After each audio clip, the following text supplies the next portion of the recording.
Hey everyone, before we begin, I just want you to know that we had a few technical issues as we were recording this week's episode. Hunter's mic has been on the fritz ever since he's got this new laptop, and for some reason, every time we try and fix it, it just gets worse and worse. So his audio is blown out a bit, and the lows are super muted, and it's all weird. So I've just had to turn him down on the mix because his microphone does not sound fantastic. So if you're wondering why Hunter's so low this week, now you know. With that out of the way, enjoy the episode, and yeah, hopefully everything will be back to normal next week. Yeah, on the episode.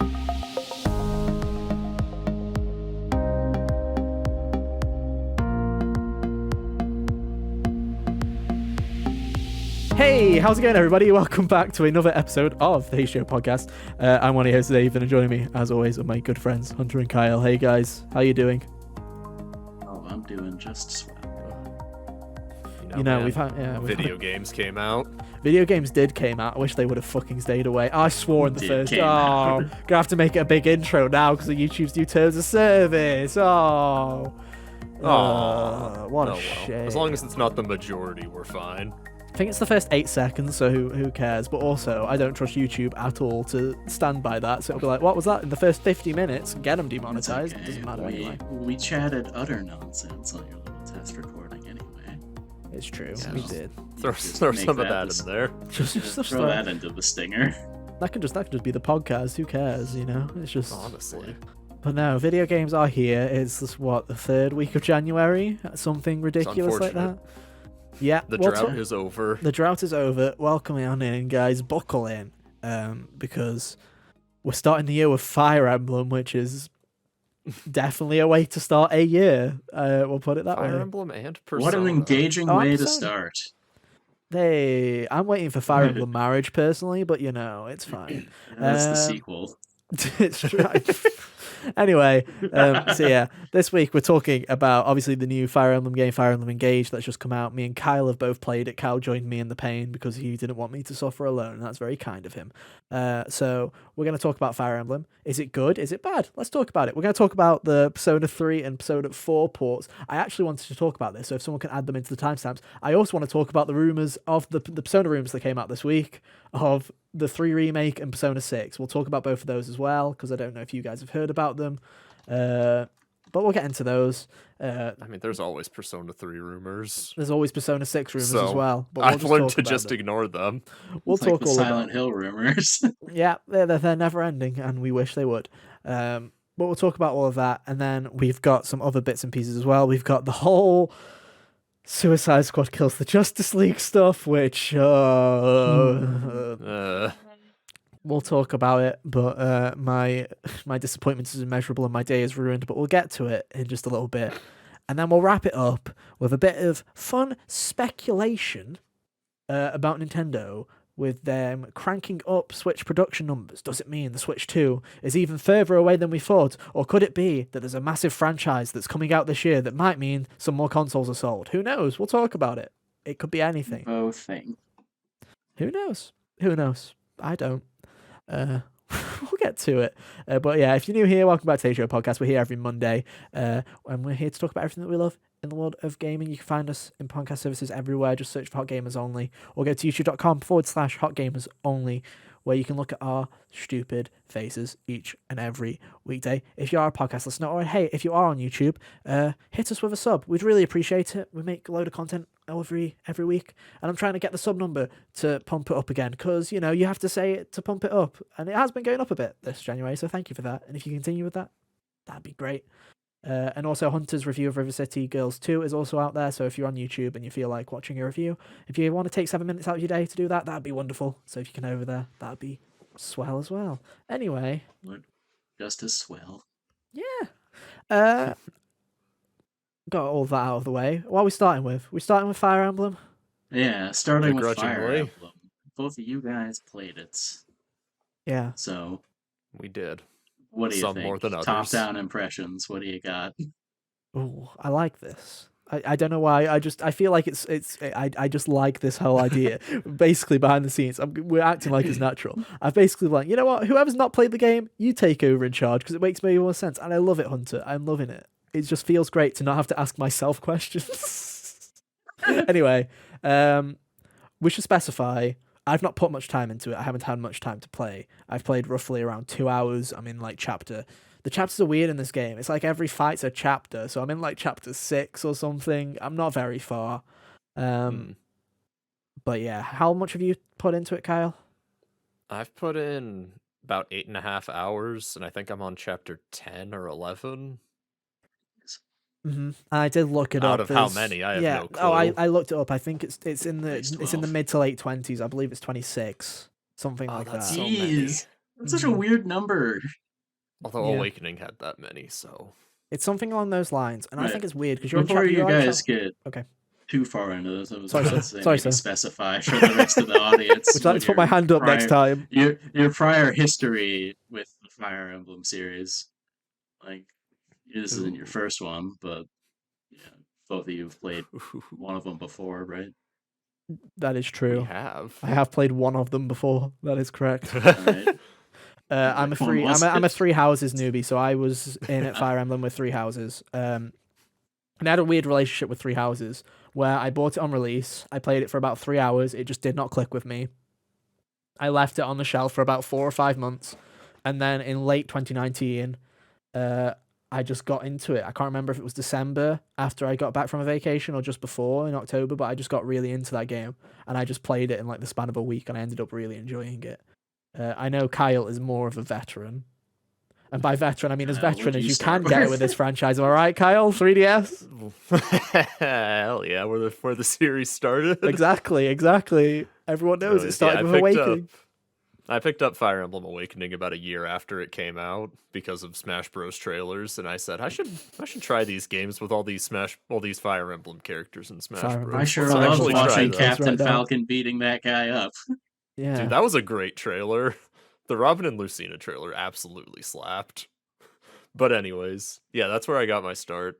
I absolutely adored Awakening, and then I picked up every game ever since then.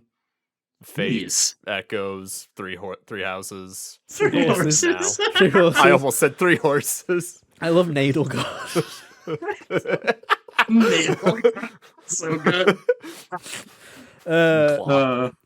Fire Emblem fans hate us right now. They're like, oh god, there's a Three Houses normie and an Awakening fan in the room. It gets worse.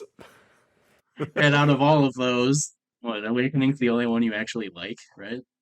Pretty much, yeah. It's the only one I actually cared enough to finish.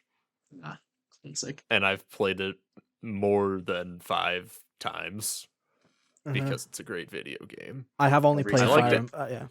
Every time you put down the other ones, you went back and played Awakening again. God. It's like his cleanse. It's like his Fire Emblem cleanse every time. He's like, cleanse. he is one of those people on Twitter that's like remembering the day when we had good games, and he just goes back. That's what you are.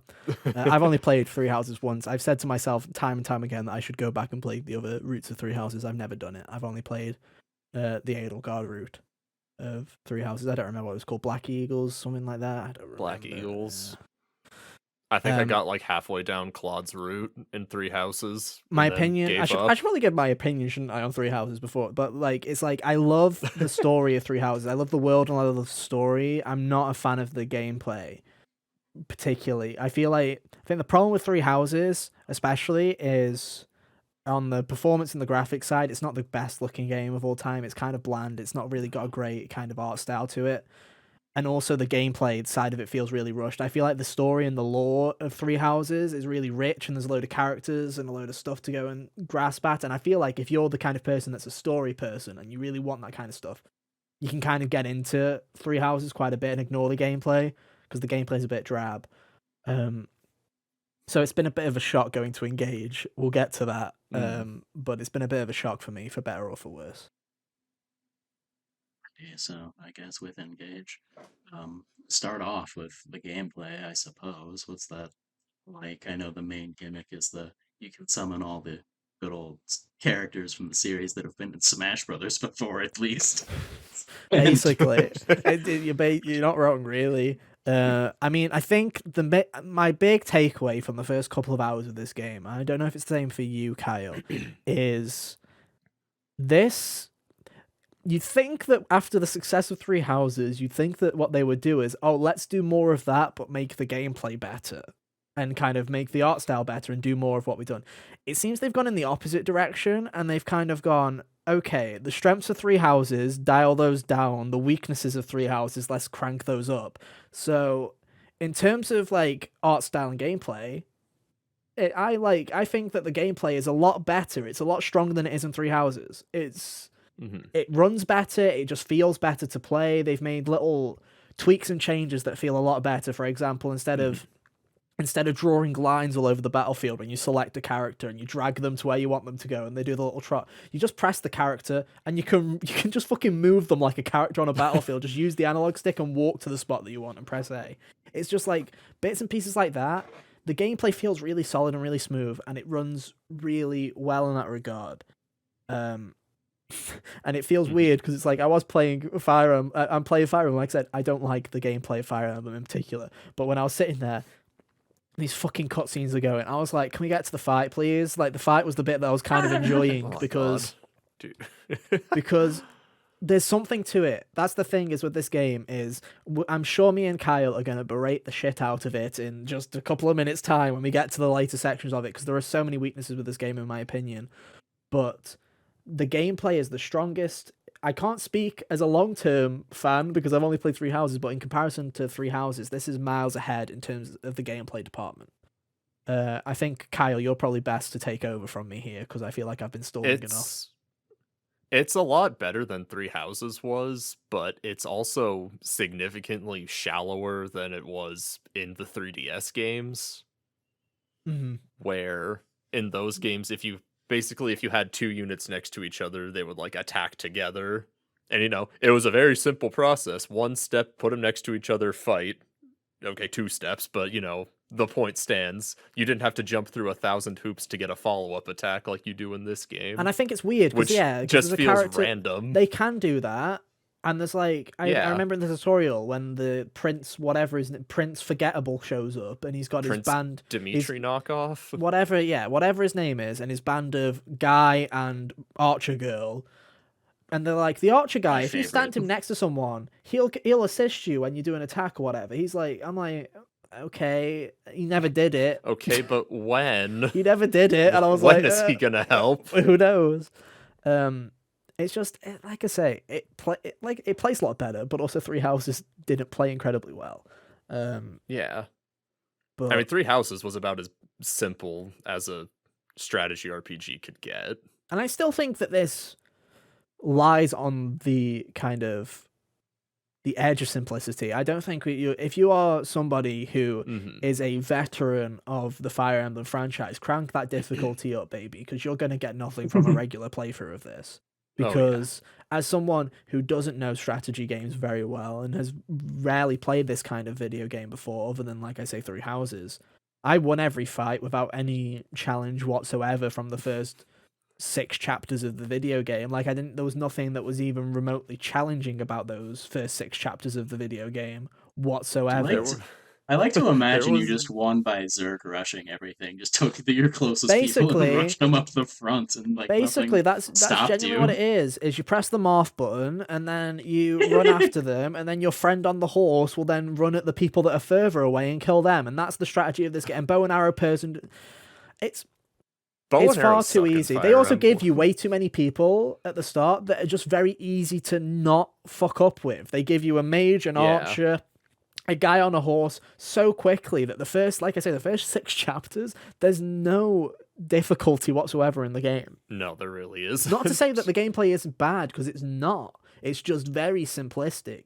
It's as if, like I say, they took the building blocks of Three Houses, went, okay, this was a bit shallow and it was a bit shit, if I'm frank, and they were like, okay, let's make it so that it still has that simplicity there, so that the Three Houses people can still get into it, but let's crank it up so it feels more classic to those who are already fans of Fire Emblem and were fans from the 3DS. I don't think it's going to reach, like, and that's the thing is that first, like I say, that first couple of hours of the game is really fucking easy. I don't know if it gets any harder from the point that you're at, Kyle, but it gets more involved.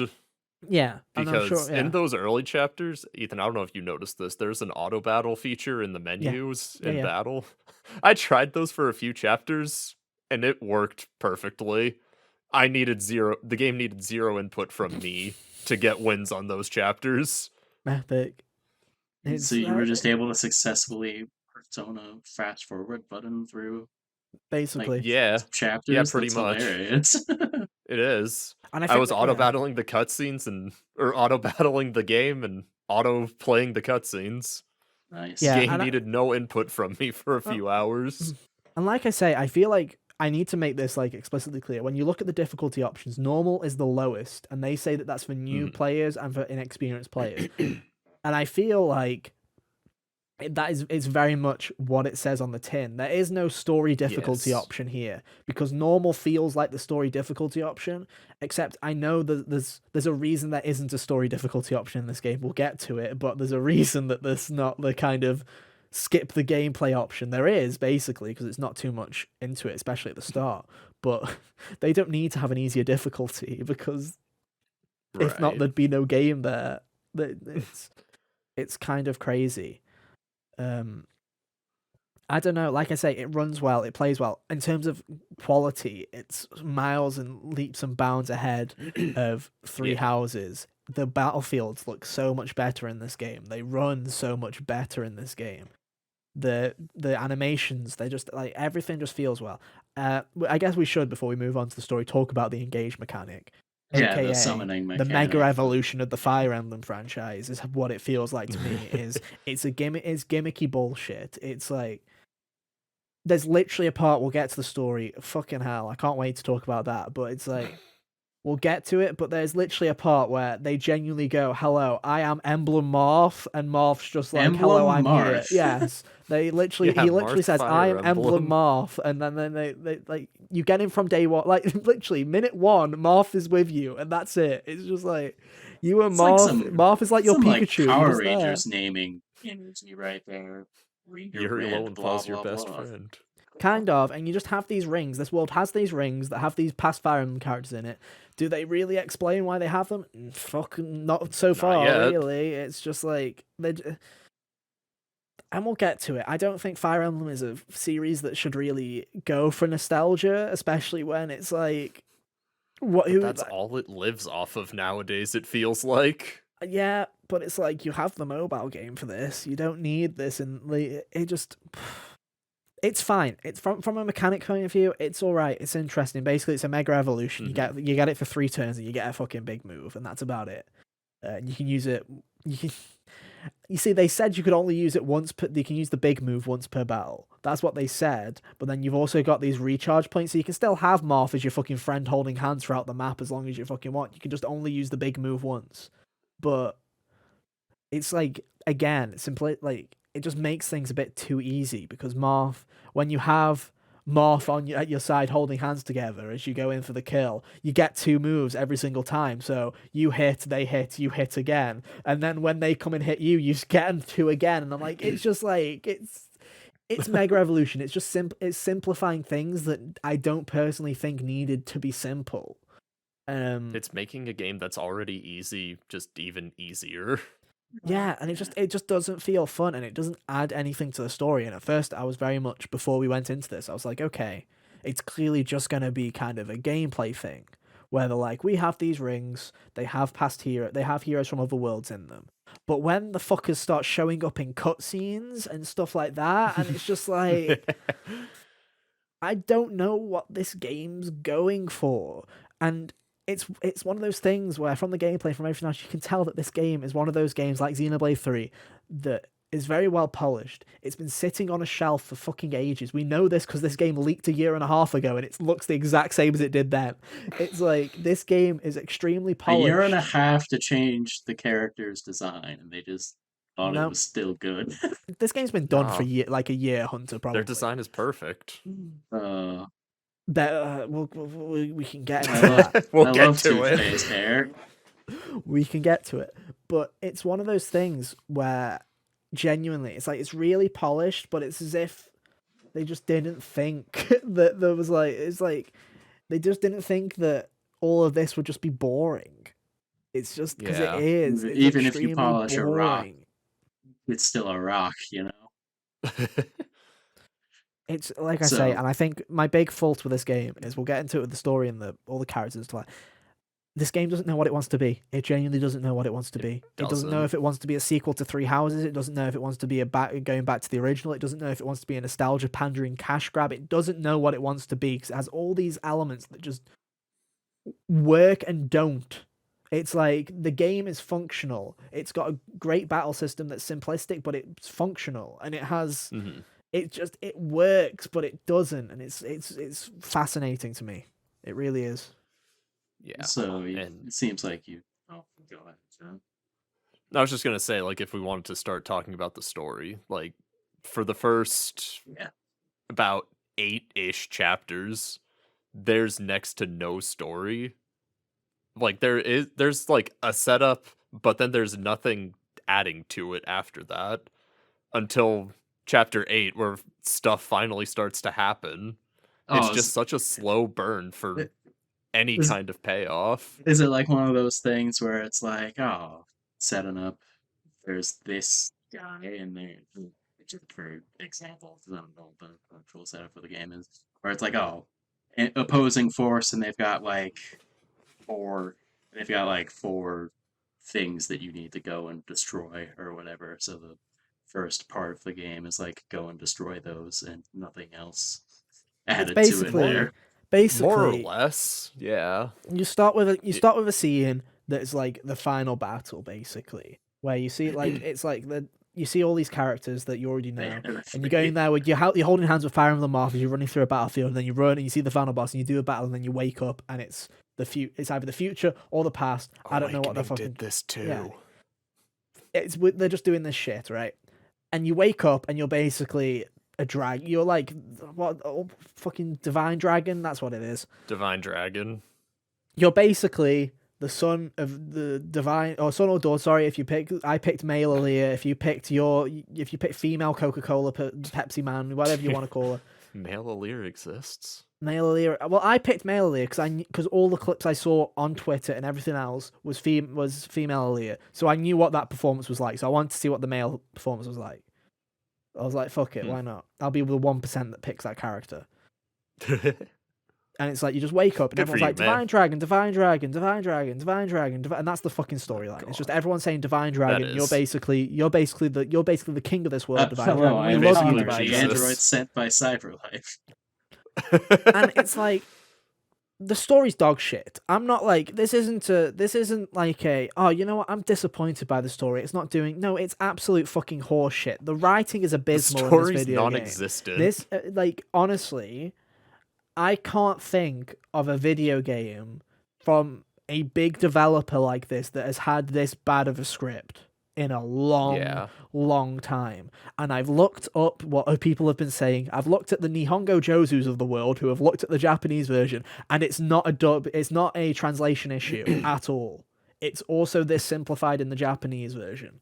So it is just you're this king basically, and you've been asleep for a long time, and in this world there are 12 rings that each have a Fire Emblem Smash Bros character in them, and you've got to collect them all because something cliched happens at the start, and now you have to collect them all and go to all the realms and get everyone to hold hands as we all summon our favorite Smash Bros characters to save the world. That's the fucking plot from what I've got so far, and it's dog shit. It's really bad. It doesn't change much. And the thing that I hate about it most is, say what you want about Three Houses, I feel like my favorite thing about Three Houses will always be that it kind of lives in this gray area in this universe where whichever path you play, you feel like you're on the right side, and it doesn't really matter, who's in the right or wrong, because everywhere's kind of morally gray. This is so very cliched.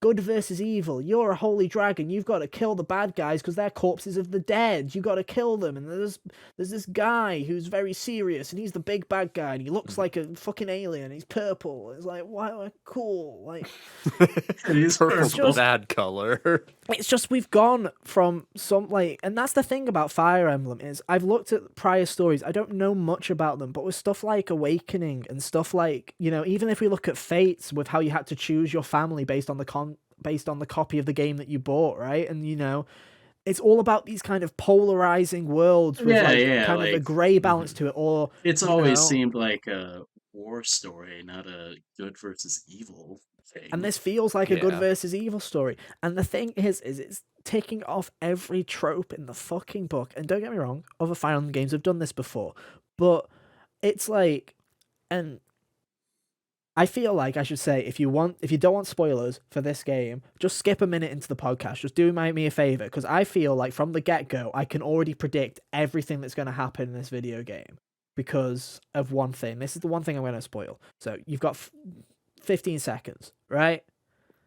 Your character's mum dies in the first fucking hour of this video game, and it's the most cliched thing ever. You know it's going to happen, and you're like, oh no, what are we going to do? And now I can guarantee from this they're going to do all the other cliches. Like, I bet you the bad guy's secretly your actual dad because they've never mentioned who your fucking dad is, so I'm going to put a fucking pin on that one. You're also probably going to be like, oh, you've actually... The reason that they're blue and red is because they're part of both sides. They've got the blue from the good dragon and the red from the bad dragon, and that's why. And when you go to the flashback, the red part of it Blue is and the red red. does make purple, Like, and the bad guy's yeah. purple. And it's like, I'm You just did it, looking at all Hunter. these, I'm just looking at all I these haven't even played the cliches, game. and I'm like, yeah, you don't need to. That's the thing, is I can guarantee that I'm probably right. And if you did listen to it and I am right, I'm sorry, but this is how cliched this story is. It's like, I guessed from like the first 5 minutes, I was like, right, you're dead straight away, and they are dead. I'm like, wow, big shocker. I'm like, Fire Emblem loves to do that regardless, so of course they're going to do that. I'm surprised they did it that early, to be honest, because, the last one took a while. But it's just like, the plot is so cliched and it's so boring. And can we even get to the fucking characters, Kyle? Can we even get to those? Because, God oh almighty. my god. This... These character designs are some of the absolute worst I've ever seen in a video game in recent memory. They all just feel like an amalgamation of things put together onto a character. No real sense of design, just like colors and ideas all dumped onto an idea page, pretty much. It's like some of the bad designs in Final Fantasy X characters. Dude, legit, it feels like somebody got paid for every crayon in the box they used. I think it's true in that regard. My main problem with these character designs is, in terms of model quality and stuff like that, they're fine. They do the job. It's just... their faces are the big thing for me. I don't know why, but it's like every character in this game has the same fucking face. Like their eye, like every female character in this game, big eyes, same smile. It's like, and when you see heroes, like I've gone and looked at some of the emblems because I haven't got to that point yet. I wanted to look at the characters that I know, right? I went and looked at Lucina. I went and looked at Edelgard, and I'm like, what have they done to the characters in this game? They just look weird. It's like they asked an AI to make the old characters or something. Genuinely, like, I'm just looking like Lucina. I'm looking at Lucina. Like, it's the fact that she's got like these big anime eyes, and like it's like, it just kind of, the art style to me kind of looks generic. And don't get me wrong, it's like, I like the variety in the character designs in this one, because I feel like the problem with Three Houses is because they're going to a school, everyone's in the same fucking uniform. The only thing you can really change is hairstyles and hair color. That's about it. That's all you can change, really. But I still like those designs because they all fit. They all kind of fit in the same world to me. Whereas these characters, they all fit into anime because they all just look like generic anime characters. And there's some stuff that I like what they're doing, but again, it's like fucking Pepsi Man over here. They obviously went with the what I said, right? Where they were like, oh, it's probably that he's probably gonna have a complicated backstory where he's like he's part good, part evil. So let's have the blue and red crisscross through him, and he's like gonna be confused on what the hell to do with the rest of his life, probably. And then it's just like everybody else. It's just all looks so messy, though. They do look messy. I don't. Whoever decided might have plot significance, but it doesn't change the fact it still looks gross. I feel like you could have done they could have done that blue and red makes purple thing without making it their hair exactly. You could have just given do them, it with the eyes. Yeah, you could have done that. You could have given them red hair, but make them which wear they do with blue. the eyes. They have one blue eye and one red eye as well. So it's of like, course yeah. they do, or vice versa, where they could have blue hair and wear red. Like it's not like that would look bad. They would they Yeah. would both stand out against each other that way. So Hmm. I don't understand why I have to do like the big even split there. It's just I don't know what it is about these designs. It's like, don't get me wrong, there are some designs that I genuinely do like. I'm not a fan of the faces, but I'm like, if I take the faces out of this and I If you don't just want look to at see them, their stupid faces, yeah, if you don't want to look at their stupid faces, you can do that. Just cover them and look at them. And what you'll see is, what I see, I'm like, okay, there are some interesting designs here. There's some cool designs here. I like that there's, some actual, like, there's some actual, but it's very noisy. They are very noisy, Yeah. which I think is funny because they're almost very simple in the way that they've gone. They've gone a lot more cell shade, like a lot more cell shade, a lot more anime looking. So that the fact that they are more busy, it kind of it makes it feel messier.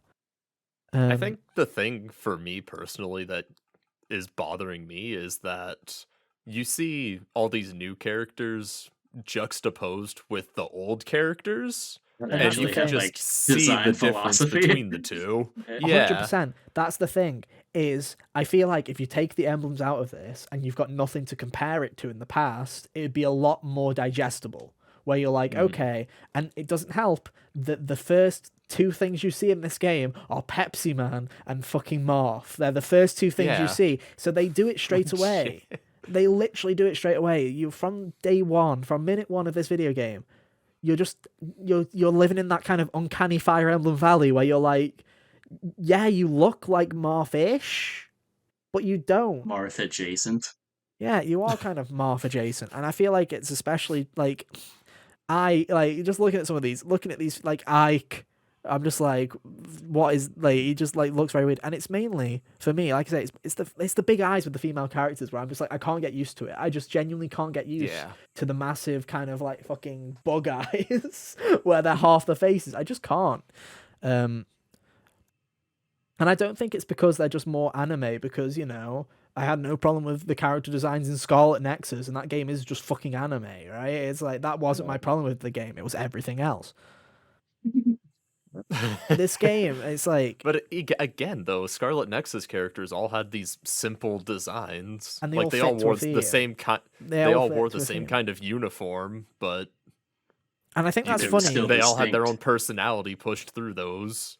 And I These hate just to, feel like things. and I hate to say it, but I feel like I know, like, what to blame here in a slight way. Genshin Impact. I feel like this game designed its Yeah, characters Really, for here the I was gonna mobile make a game. joke. I see that. I was gonna make a Because- joke about how these guys are after a battle just gonna go and high five the Because Genshin here's the Impact thing. cast. Yeah. Because here's the thing. The first characters you meet are all like your kind of protectors basically while you were sleeping. They watched over you.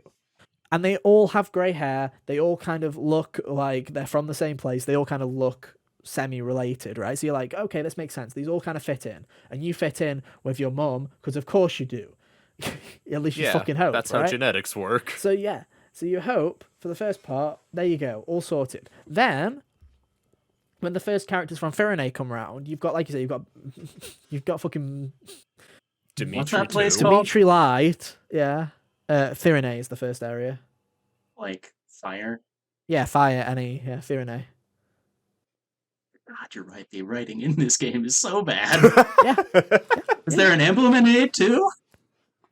They all have emblems. Everyone has an emblem. Anyway. But, the first three characters that you meet from Firene, you're also like, okay, they kind of fit together, but they contrast heavily between the next group. And it's like, okay, it's like our group, so it's weird, but they kind of work. Mhm. When you look at some of the later designs, and you look at where they're from, they don't follow the same pattern at all, where it's like you'll have like later on in the game, it looks like you've got characters that person looks like a cat girl, but it's just their hair tied up, and then it's like, but it's like you've got characters that look like fucking Pokemon designs over here. There's like no one kind of fits in, right?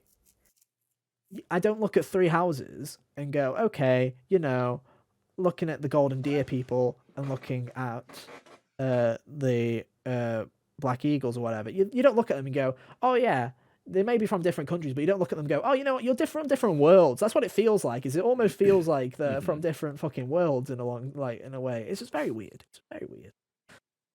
But again, they're not. That's the thing is they're just messy. They're not bad. They're not bad models, and they're not like. It's not like they just went done, submit, chuck it away. We half-arsed it. If anything, they just went overboard, and it just kind of makes it look messy. That's my problem with this game. Is I can see why it's got great reviews because the gameplay's solid, the story's fucking ass. But I feel like a lot of reviewers just pushed that to the wayside because they were like, this obviously doesn't matter. Let's focus on the gameplay, and it's solid. It's just. It's weird to me. It's better than Three Houses in a lot of ways, but it's not in the ways that would make me even remotely interested, so I feel like I'm not going to finish this, especially when you tell me that it's a 50-hour video game.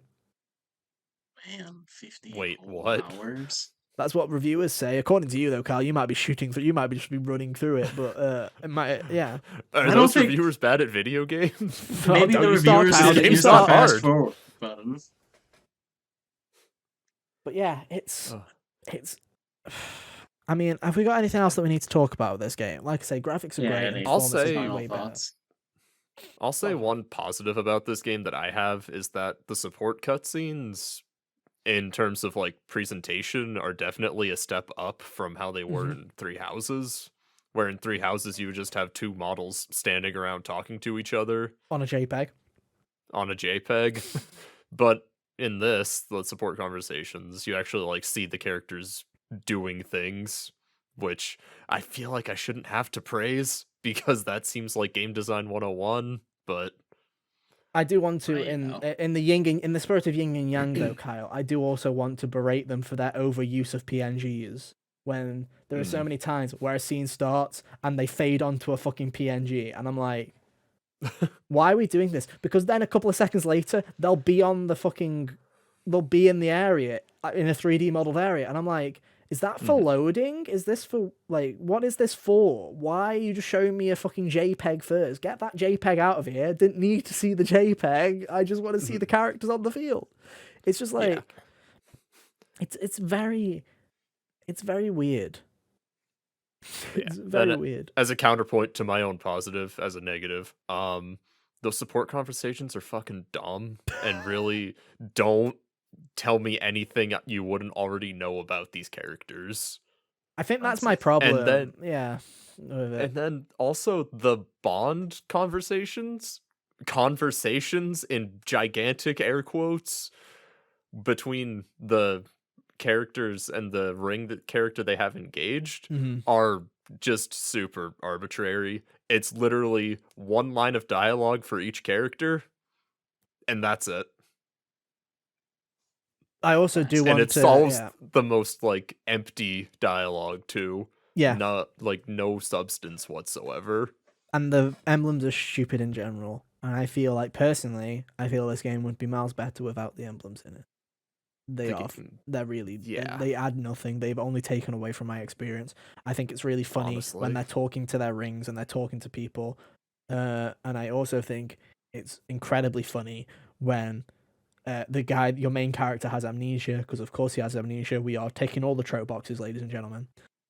I think the funniest part is when he asks Marth, oh, wait a second, you were with me before, and you obviously don't have amnesia because you're a fucking ring.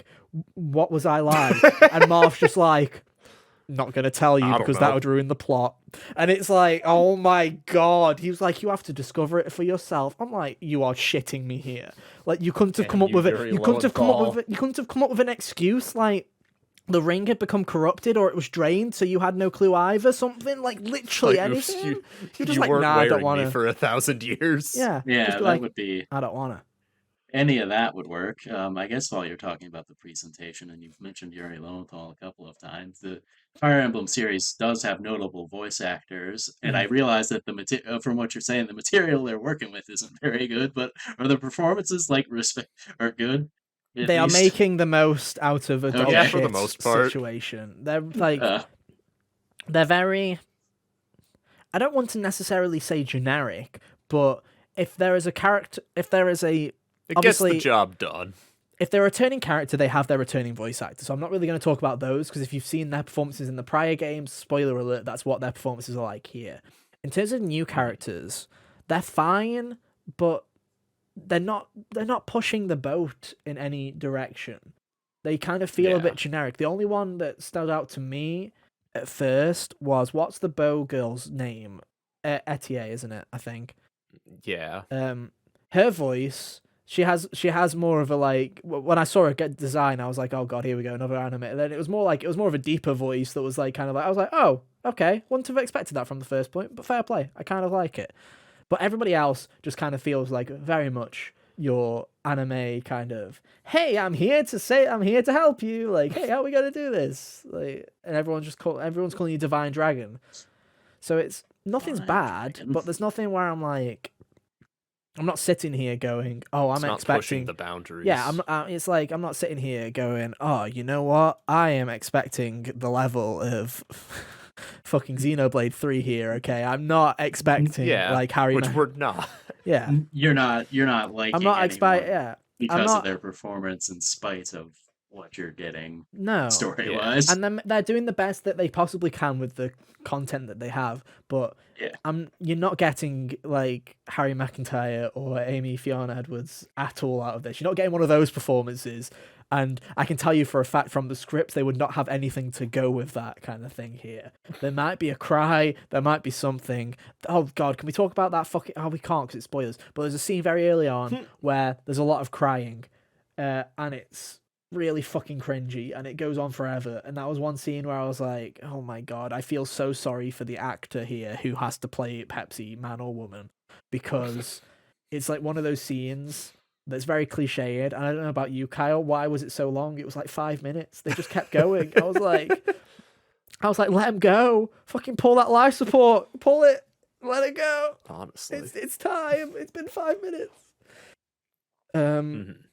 But they're very, like I say, the thing with Fire Emblem is it's a big IP, so they get voice actors that are either new but still like usually, you know, have been in stuff and talented, or they get the people that you know for doing stuff like this, right? They're solid. Like I just think back to Awakening when their two leads were Matt Mercer and Laura Bailey.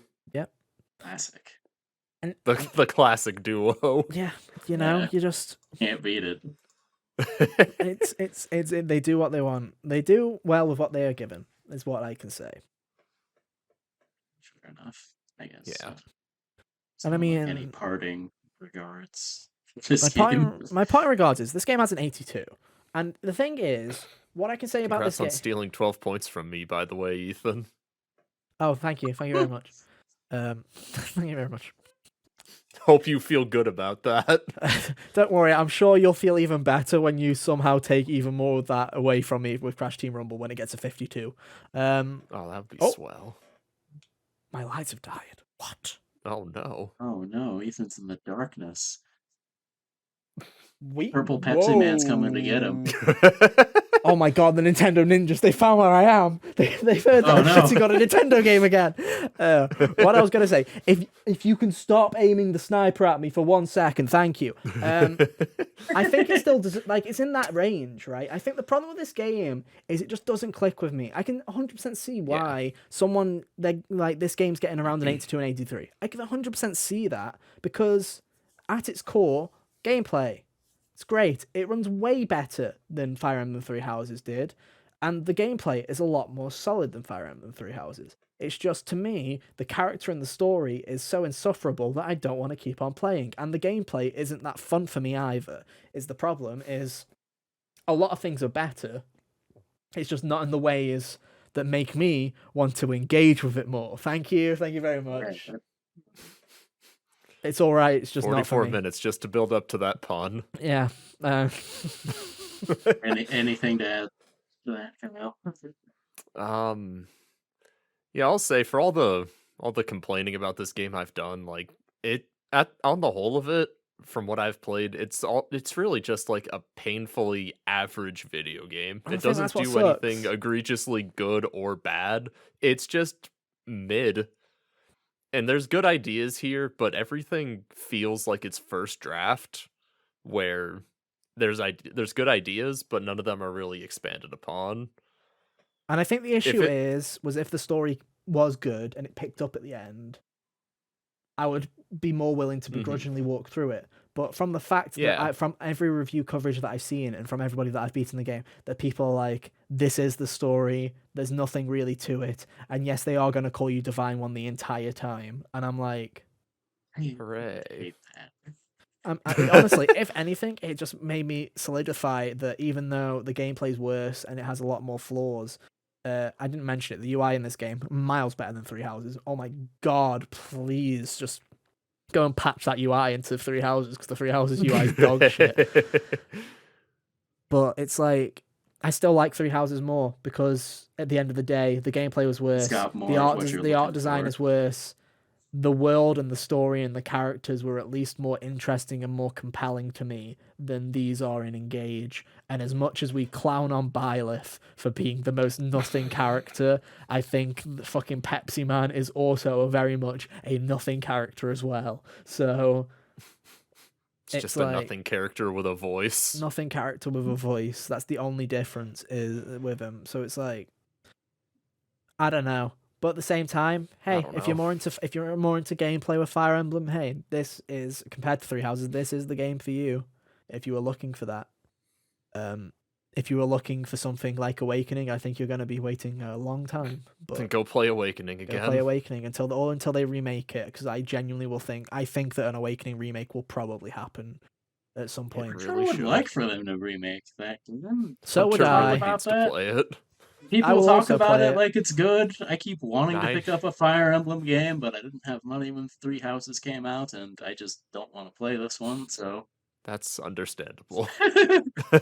Oh, and I'd 100%. If you were to point a gun to my headhunter and you're like, tell me which Fire Emblem I should buy, I would still say Three Houses. That would still be my go-to. Like, I know from everything I've gathered here that if I were to play one right now, I would go get Three Houses, because it's the one of the two. And that'd still be my recommendation. If you're new to Fire Emblem and you're new to a game like this, I don't think that there's anything in Three Houses that's egregious enough for you to want to pick up Engage instead of that, other than maybe visuals and performance.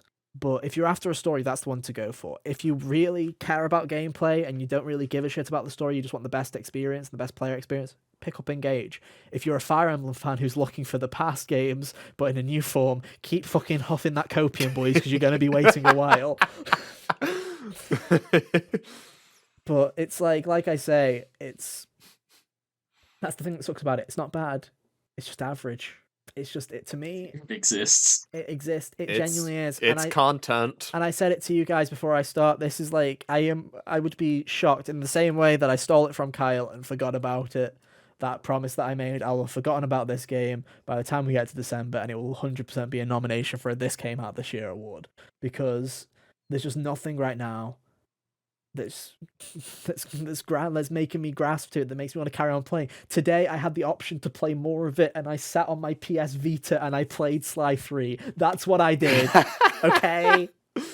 That's I the could right have, choice. but I played Sly 3. But hey You should ho. have told me I'd have played Sly 3 with you. Hey, I did. It's great. I platinumed it. It's great. It is great. Well, here's the thing: is Sly 4 turns 10 years old this year. It turns 10 years old in like 2 months. So I was gonna stuck in Egypt. So I was gonna play Sly 4 for its 10th anniversary. So I'll play it on Vita because I've played all the others now. I'm caught up again. It's gonna be fun. Ninja Theory Devil May Cry game turned 10 last week. Get to playing. Oh. But no, there you go. If you want to know about Fire Emblem Engage, did we engage with it? Not really. Will we carry on? Who knows? I might give it another couple of hours. We'll see. I might. Kyle, at this rate, it sounds like you could just push the auto button and watch the screen happen while you do something else. That's what I was doing, dude. I might give that a shot, to be honest. I might genuinely, just to see if anything picks up. But if you want my advice for auto battling, don't equip the Celica ring, because she has the Warp Ragnarok move, which sends her off into a group of enemies, and you're just dead. Or if you do use it, don't give it to MC. Fair enough. Then I'll take that lesson in hand and completely forget it when I come back to the or game. Or don't. in 3 I months. don't care. You do you, man. Hey, I can't help it, bro. I can't help it. Anyways, Where are we going to next? What's Persona. next on the agenda? Persona For happened. fuck's sake. It did. It did happen. What do I even say about this? So Persona 4 Golden and Persona 3 Portable are now available on modern platforms. Congratulations, Atlas. You did what you probably Woo. should have fucking done about Woo. 5 years ago. Congratulations, round of applause. Good job. All of that jazz. I have played some of the versions. I'm not been stupid this time, okay? I've not done what I did with Persona 5 Royal and bought every You haven't copy of thrown every down fucking... all of the money for every version. Yeah. Oh, He's gotta yeah. save Man. up for his VR. Yeah, and if you're thinking, Ethan, you can't be that stupid. I even own an Xbox copy of Royal now. If you haven't been keeping up with the podcast lately, I am that stupid. It's on Game Pass, and I'm a fool. It's still sealed, don't worry. So I've played them. You're lucky. Originally, I was just going to give my Xbox and PC reviews. But then you were lucky that I'd apparently had spent enough on the PlayStation that bullshit rewards program finally paid off, and I got £5 of wallet or whatever. And lucky for you, I already had the rest of it on my PSN from a Christmas gift. So thank you to my cousin Jake for being able to provide me with stupid copies of Persona that I may or may not play fully. Thank you, Jake. Very cool. So now I've played the PS4. Thank you for supporting his bad habits. Thank you for You're the supporting my real bad habits. MVP, Jake. Thank you, Jake. So Way to he go, doesn't listen Jake. to this, but hey, thank you. If he does, I'll point him towards this podcast. So I've played the Xbox version, I played the PC version, I played the PS4 version, and then I have checked about the Switch version. I did my research, so you don't have to. And spoiler alert, it's Persona Thank you, 4 Ethan. Golden and Persona 3 Portable. What a shocker. Bowser. Wowzer. I guess the big things to say are, if you've played Persona 4 Golden on Steam, congratulations, you've basically played the port that you are about to play on console. Except for one key difference, there's now a quick save option, which I think is grand. Basically, if you haven't played the older Persona games, if Persona 5 is your only Persona game, Persona 4 and 3, the way they used to work was you had to find a save point in the world to go and save. There'd be like a little butterfly swirl, or the book in the logbook in the flat room. The literal one place you could save in Persona 3 was Yeah. in the dorm room. Yeah, in the dorm room. Oh my god, you could only save in the dorm Yeah. room? The dorm That's- room In and the the first signing in floor of book, yeah, in the Tartarus. signing in That's book. in the first hideous. yeah, it's not grand at all. But they've now added a quick save button where if you go into the menu, you can save where you are, so you can boot back up in that exact same location. Doesn't matter if you're in the overworld or if you're in a dungeon, you can just pick it back up there, which is great, because the problem with older Persona games, especially when you're exploring Tartarus or any dungeon or anything like that, is they can sometimes go on for a really long time, and because they're random, you This don't is know very when you're going to come time-consuming. back. Yeah, really. So that's a really great feature. But otherwise, they're all running pretty great, to be honest. I don't really have too much to kind of criticize other than the PlayStation ports. We'll get to that. The plot thickens, ladies and gentlemen. So, Ooh. my recommendation, if you own a Nintendo Switch and do not care about achievements or trophies, get the Nintendo Switch versions of both of these games, because they're both fantastic.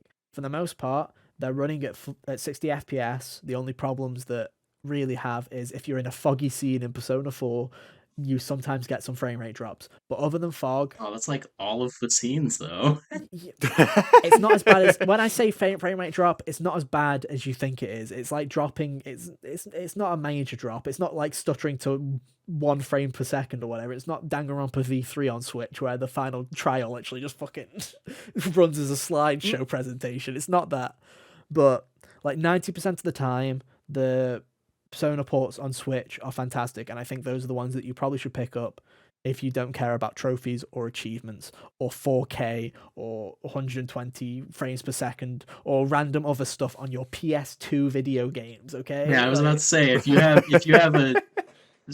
like a divine need for this on the PS2 video games, you need help too. It's true.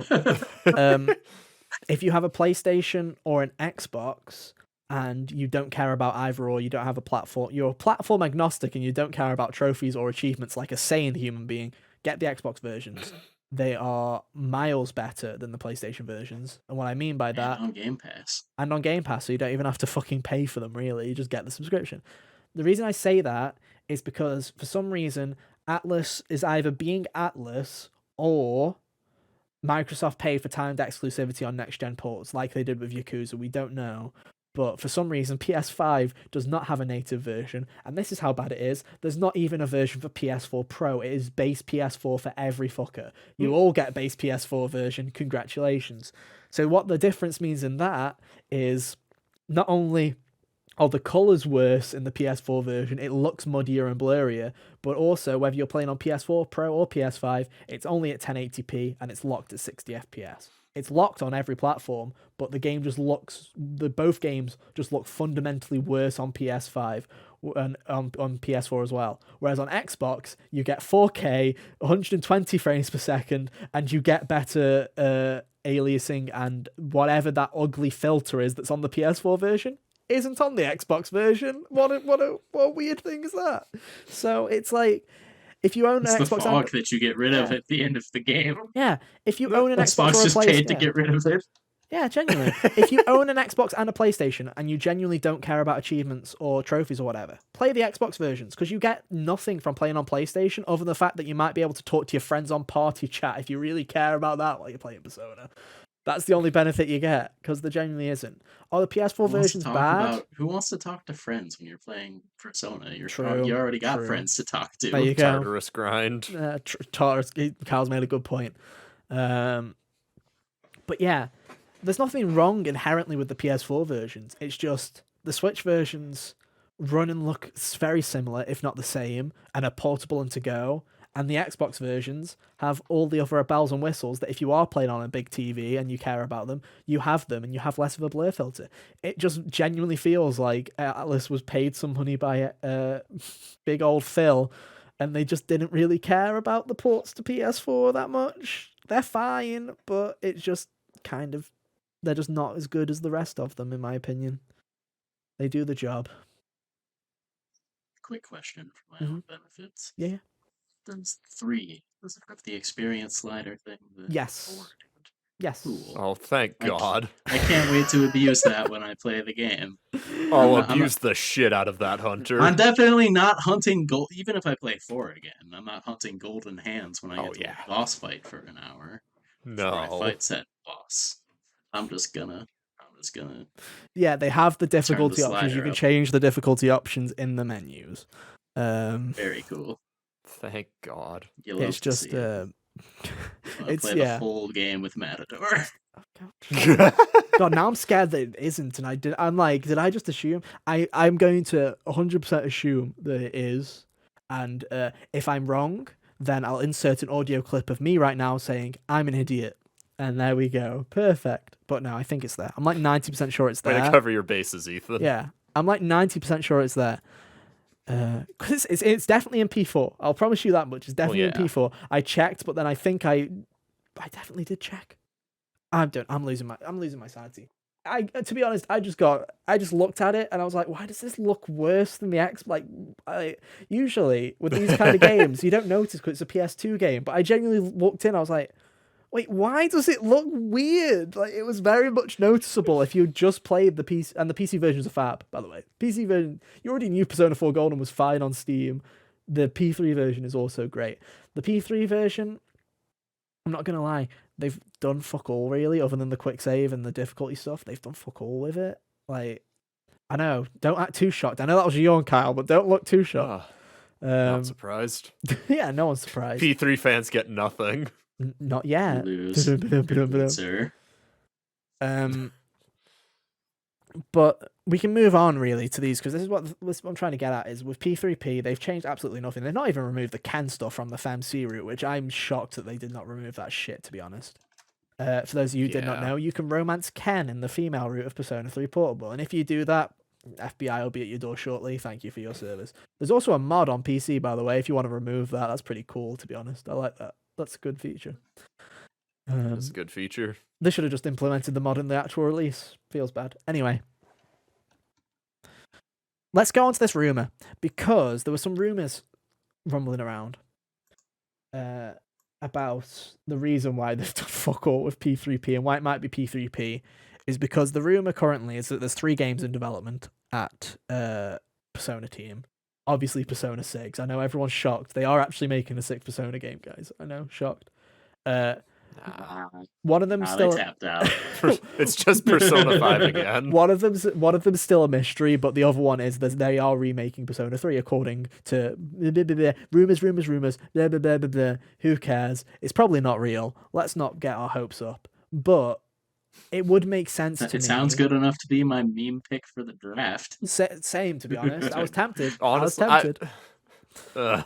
Here's the thing that I stand I've heard with Persona 3 remake rumors so many times that phrase means nothing to me. Same. Well, that's true, but when I say things, it comes true. This is true. Hunter, why don't you make up all these rumors? He probably does. I like to think that Hunter sits there on Reset Era all day, just coming up with random bullshit just to throw at people. He's just like, yeah. Dude, I could be wrong. Like, I might have strayed there on a click here and there, but I've never, like, actively browsed Reset Era in my life. Yeah. It's good. It's probably the best thing to do. Sometimes I'll just go over there and I'm like, oh my god, never again. And then I'll hear something. Oh, fuck's sake, I go check. But, you know. Anyway.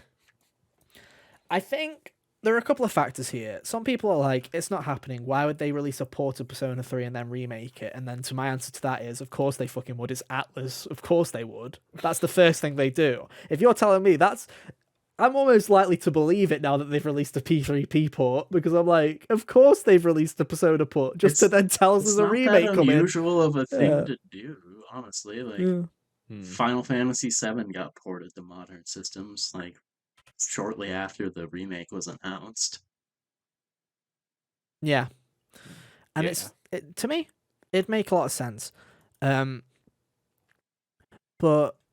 I also, you know, it's like, it's one of those things where it's like, I can see them doing a remake, mainly because we all know they're never going to fucking remake 1 and 2, because 1 and 2 who? Sorry, they don't exist. 1 and 2 aren't real.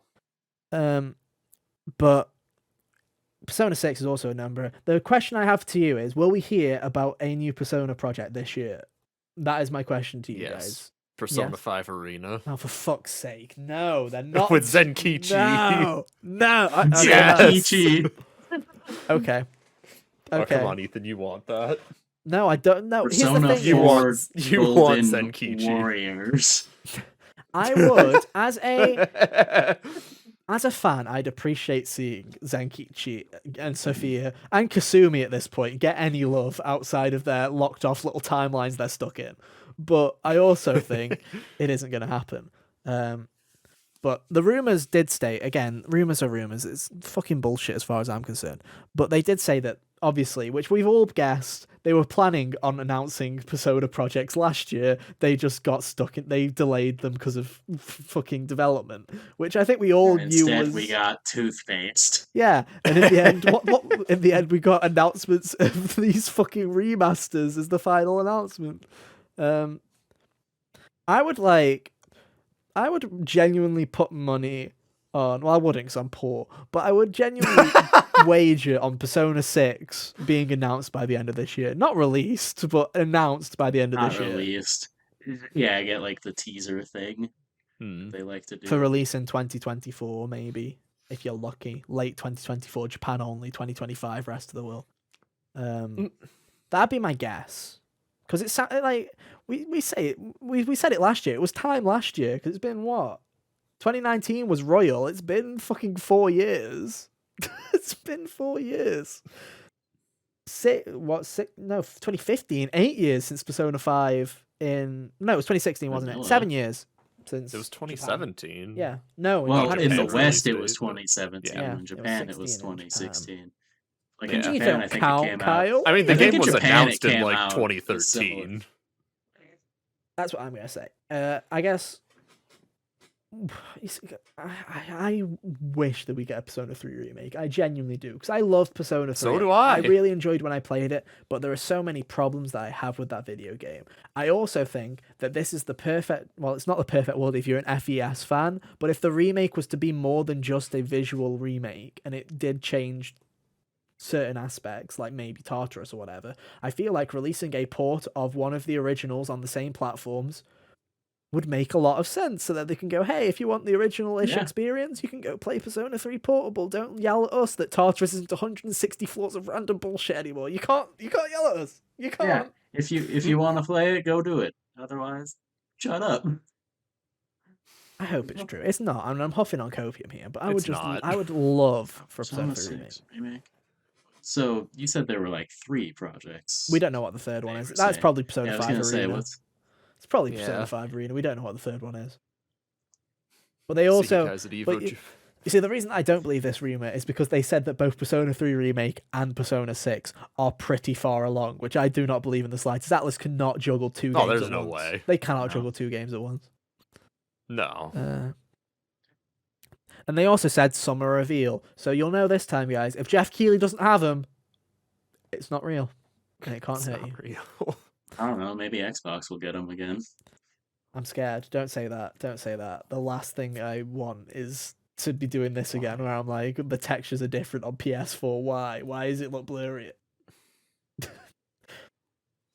It's a D-make on PS4, dude. You just get FES. Oh, man. They turned it into a Super Nintendo game. That'd be funny. I'd like that. I'd be down. Play a Super Nintendo Persona. It isn't like Devil Summoner or whatever it spawned I out was of. gonna say, you heard of Shin Megami Tensei? Have you? Digital Devil Saga 1? Do you know what's really funny is it's like we can add Fire Emblem to the list of RPGs on Switch I've bought and will never play because it's quite a substantial list at this point because I've remembered that I do own Shin Megami Tensei 5 as well. That is also on that list. You do. Octopath, Shin Megami Tensei, Are you buying Fire Octopath Emblem. too? No. I'm trying to But think you what have else. Live Alive now too. Live Alive. Technically, wasn't that a gift though? That count? Yeah, but I asked thought we were just for counting it. what he I did owns. ask Oh, for you it. asked it for it. Okay, Yeah. that's fine. Well, I asked for it because I wanted a physical copy of it because Kyle said, hey, it's good. And then the internet said, hey, It is it's good. good. And I was like, well, one day I might want to play it in like 5 years when I'm bored and I've got nothing to do on a Thursday. You never know. It is Never good. You know. can play it next week instead of playing Forspoken. Oh, what a grand idea. Anyway, moving on. Shall we talk about the Suicide Squad leak and our hopes dying inside? It can't be Man. dead if you never had any hope to begin with. Right, let's Okay, talk so about the it. thing is, I wanted to have hope for this game. So did I. I never really got out of the blocks with it. To be fair, Yeah. like every time I'm like, okay, it could be kind of alright. Writing seems okay. And let me So- also say, there's still, not very hopeful at all, but there's also still a small part of me that does hope that this game comes out and it is still great. And there's just a couple of things that this is the only problem with it. But Mhm. we'll get to it. So, for a long So time, what we've is wondered- that problem, Ethan? So for a long time, we've wondered, what the fuck is Suicide Squad Kills the Justice League? 'Cause we've seen many trailers, What do you actually do in this and game? they've always been. You killed the Justice League, They've always Hunter. been, they've always just been story trailers with the Suicide Squad in them and a tiny bit of gameplay. We now know what it is because we've seen the menus. And can I just say, I think this should go down in video game history as one of the greatest leaks of all time. And what I mean by that is most of the time when you get a leak, it's something like, oh look, here's the final cutscene, or here's the big plot twist, and it ruins it for everybody. They leaked just a fucking menu, and it has ruined the game for everybody. This should go down in like fucking history. They have technically spoiled nothing at all because the mission name and the mission that's even on the menu is Kill the Flash, which is we've seen a cutscene of the fucking end of that mission. It's like they've spoiled nothing. But hey ho, here we go. Basically, they leaked the menu, and it turns out that what Suicide Squad the Justice League is a third-person co-op shooter game as a service. Kill me, boys. I've had enough. Oh, Womp, womp, womp. yeah. So it's a third-person. Didn't learn from Avengers. Third-person Feels game as a good. service action adventure game. Looks Looks like it's learned enough linear. from Avengers. Clearly. Yeah.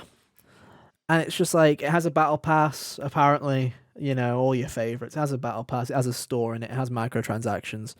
And also, for some reason, every character has their own set of XP and level ups that you have to do. Oh, goody. So, yeah. Oh, I hate it here. Dude, You know, love remember when I mindless said, grind-a-thons. you remember, I think we brought it up a couple of months ago when Sefton Hill and the other co-creator of Rocksteady left. And I said, this is either a really bad sign or the game's just done and they were ready to move on. And I feel like I was bang on the money of this being a very bad sign.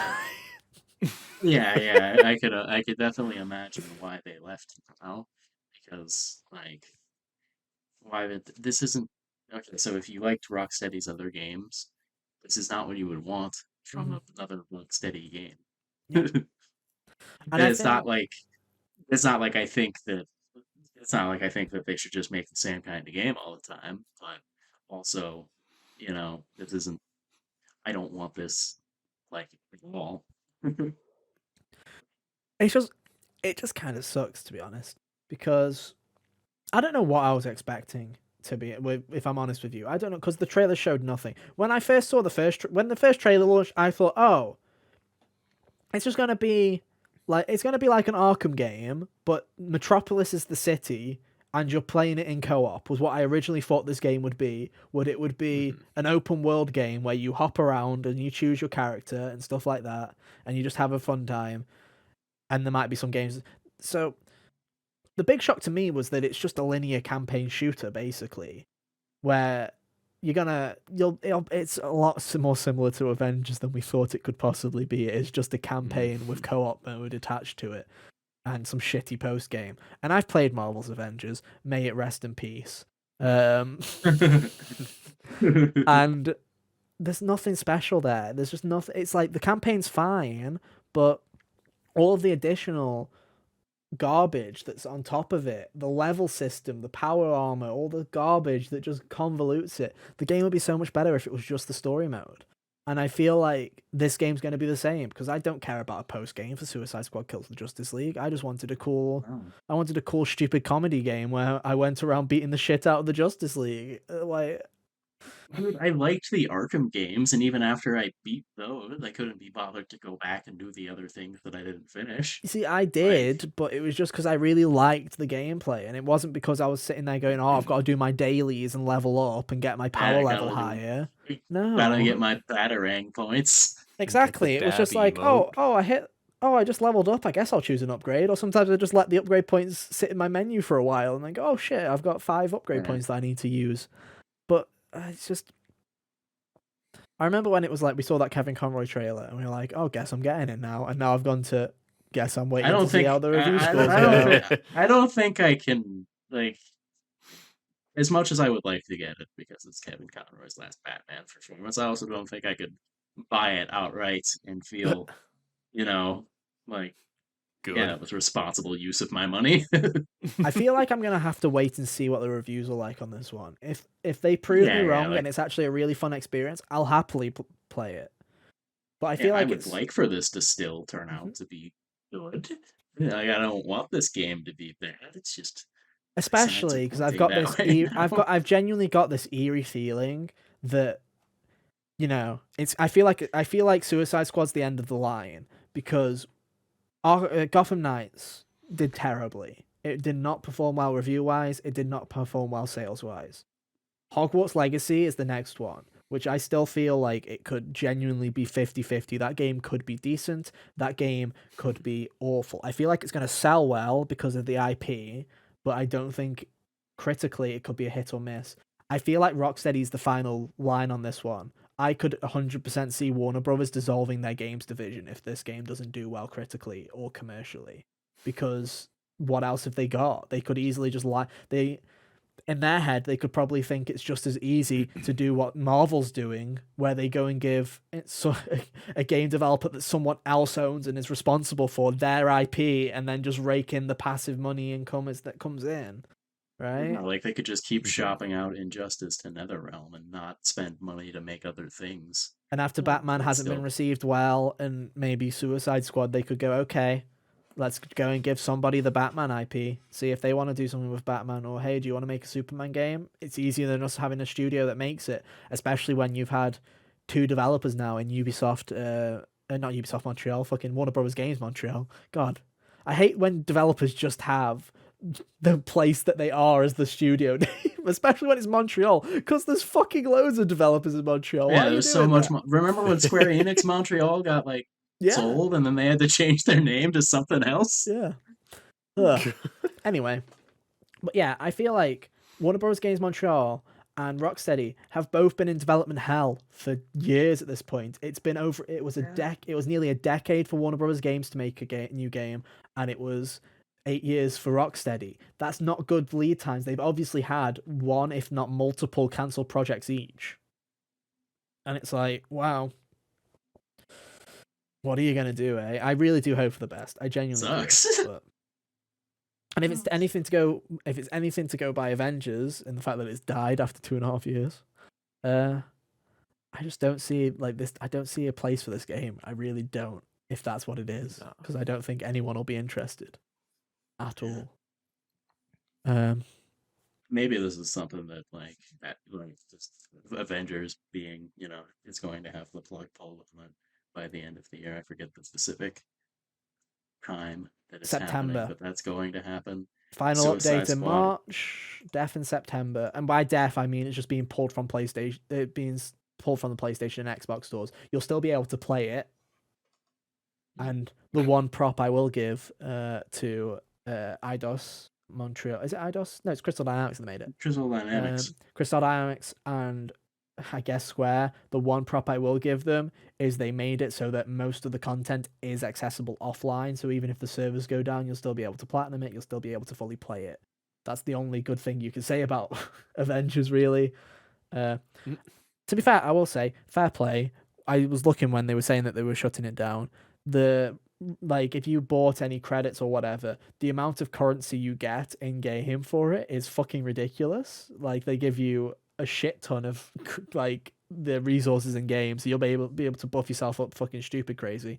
And the other thing that I love, it sucks if you've put a lot of money into that game, but if you haven't and you're a freeloader, they announced that every single cosmetic that they have ever sold will just be free and unlocked for everybody on the final patch day.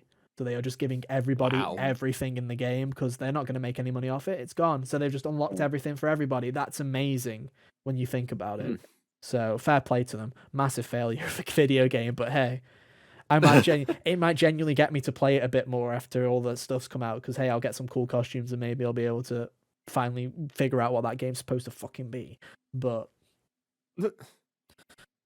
yeah, so that's continued this year, and I honestly don't see a much brighter future for Suicide Squad if it's indeed the same kind of thing.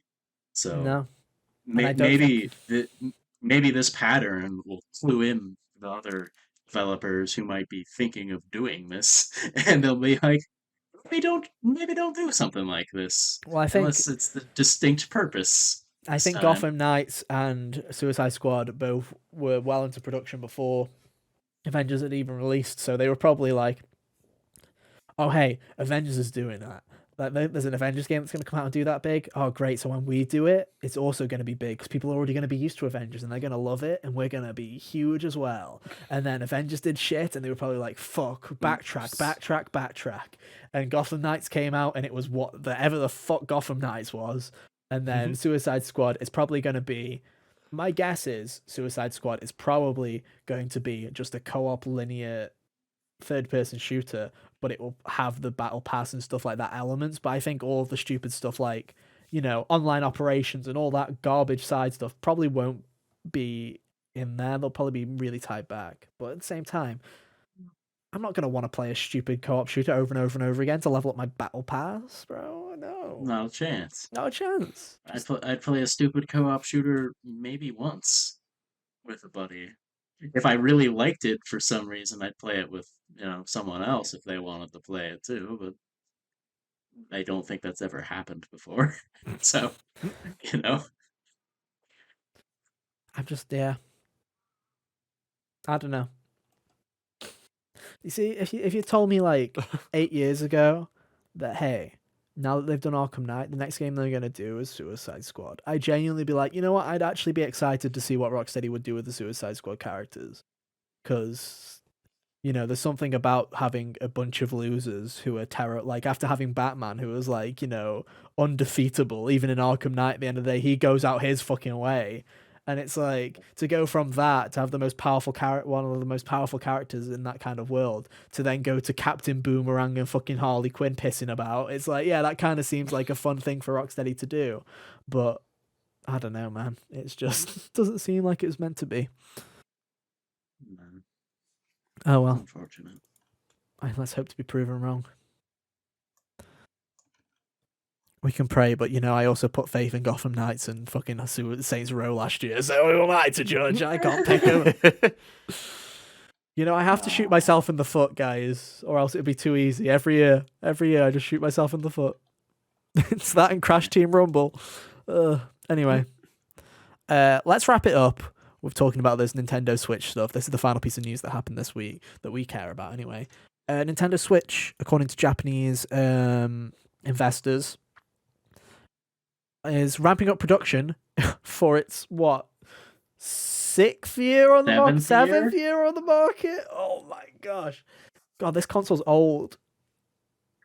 It is really old when you think about it. Nintendo consoles don't last this long. It's getting like PS3 mileage. Yeah, it is. PS4 mileage as well, when you think about it. It's going to surpass the PS4. It was 2013, wasn't it? Yeah, that's what I'm saying. Oh my it's getting like God. the PS3 era lasted forever. Hang on, 6, 7, 8, 9, 10, 11, 12. PS3 was also 7 years, so if we make it to year 8, it's going to be even longer than the PS. It's going to be as long as the 360. Oh my God. Oh my God. Anyway, so they're increasing production, which has made everybody go on red alert, because that means, guys, no Switch 2, no new Switch. We are going to be sitting here till 2026 with the same Switch. Whereas, I don't know about you guys, when I heard this news, I was just like, Tears of the Kingdom. Like, that was literally what came to my head. Yeah. Was Zelda's coming out. The sequel to one of the highest, one of the games with the biggest attach rate on their console. The sequel to one of the most beloved games of the modern era. And I'll say, I've said it before. Of course they're going to make more consoles. It could also be their last big production push. You never know that. That might be like, this might be the final big push, because they're like, okay, hear me out. This is their year. This is Nintendo's year. We haven't had a direct yet. Maybe we'll get one in February. But, you know, what we do know is happening. We've just had Fire Emblem. What you do know is happening is you're having a big release in Zelda in the middle of the year, in May. May 12th. Can't wait. It's the only game's release date that's, like, stuck in my head. But there you go. It's coming. We're going to have fun. In terms of DLC, you've got the supposed Splatoon 3 story expansion, which you'll assume will come this year, if not early 2024, because they announced that there'll be DLC. Xenoblade 3's expansion is 100% coming this year. The big one for me, which I think is really interesting, Fire Emblem's DLC, is scheduled to end this December. Technically, when Nintendo do these things, they like to give themselves about a year and a half of leeway. With Xenoblade, it was to the end of 2023. With Mario Kart 8, it was all the way to the end of 2023. They like to give themselves a lot of leeway. For some reason, Fire Emblem, like, fuck it, it'll be out by the end of this year, guys. Which, you know, is 12 months, but a bit suspicious for Nintendo. Mario Kart 8's DLC, like I said, ends this year. A lot of things are, for some reason, ending in 2023. Splatoon 3's multiplayer support, didn't they say it was going till, like, 2024? Like, they were just like, fuck it, it's like going till 2024, right? Late 2024, mid to late 2024, something like that. Everything still screams to me that 2024 is the year of the next Switch, or whatever Nintendo's next console is. Everything still screams that way to me. Nintendo lever. Yeah.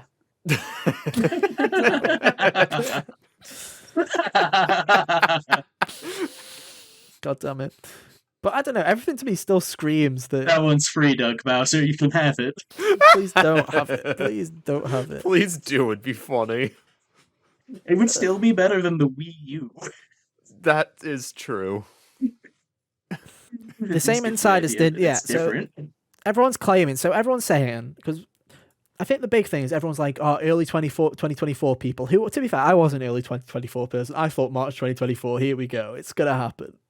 Maybe it's going to be late 2024 instead, which to me is still like, if it's not late 2024, when the fuck is it? We're never getting rid of this fucking console at that point, because it's like, that'll be what, 8.5 years? Switch is going to survive into like the you know, when you're grafting machines onto your arms, and it's just going to become a part of you. Yeah, You're it's gonna just 7.5 you'll be able years. to play it on like your chest. Like a Teletubby? Yeah, like a Teletubby.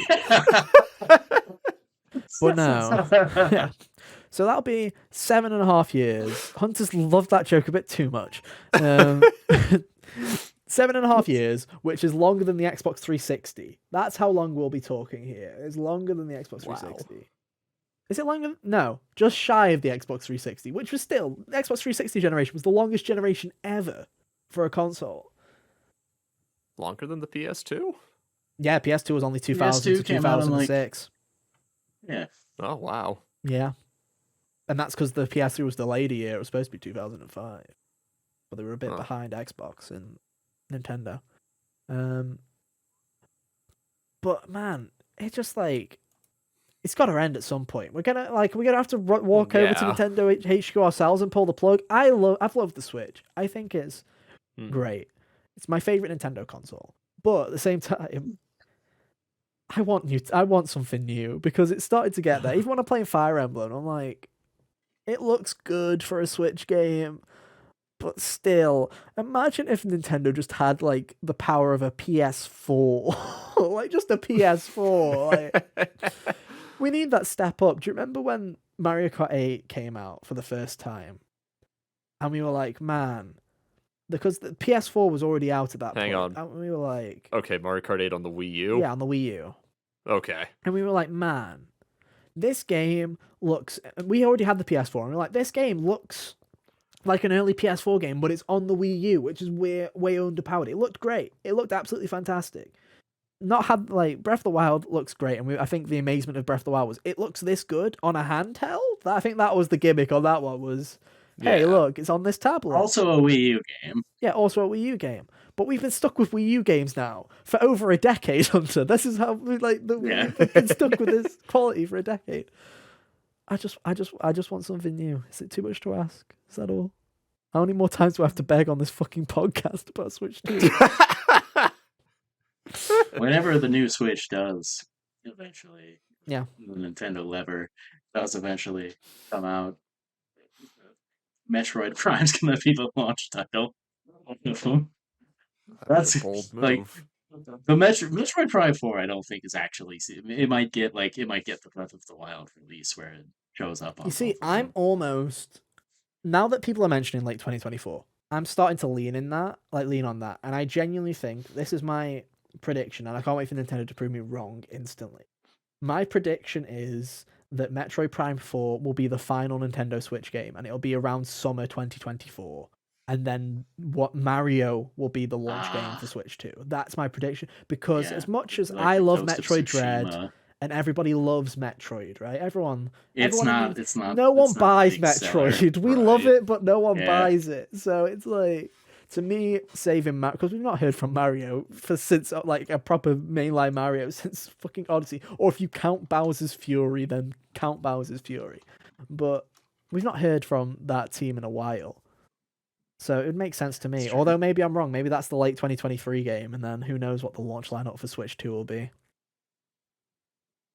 3D Donkey Kong. Please no. Star Fox. No, please. FC. Let's be realistic here, Hunter. If we get I'm an just announcement, gonna say games. It'd be hilarious if it happened. I'm telling you right Imagine now. the launch lineup I have the power to inflict on you with my foresight powers. Please don't. Full of God. But could you as soon as we get to a Nintendo, Nintendo, for good, Hunter. As soon as we get to a Nintendo Direct, Kyle, where they're like, it's Star Fox, I'll be like, right, it's dying in like 6 months. Start the clock, right? The console's dead. Star Fox is here. Start the countdown. It's over, Star Fox boys. Zero was like the death siren for Wii U.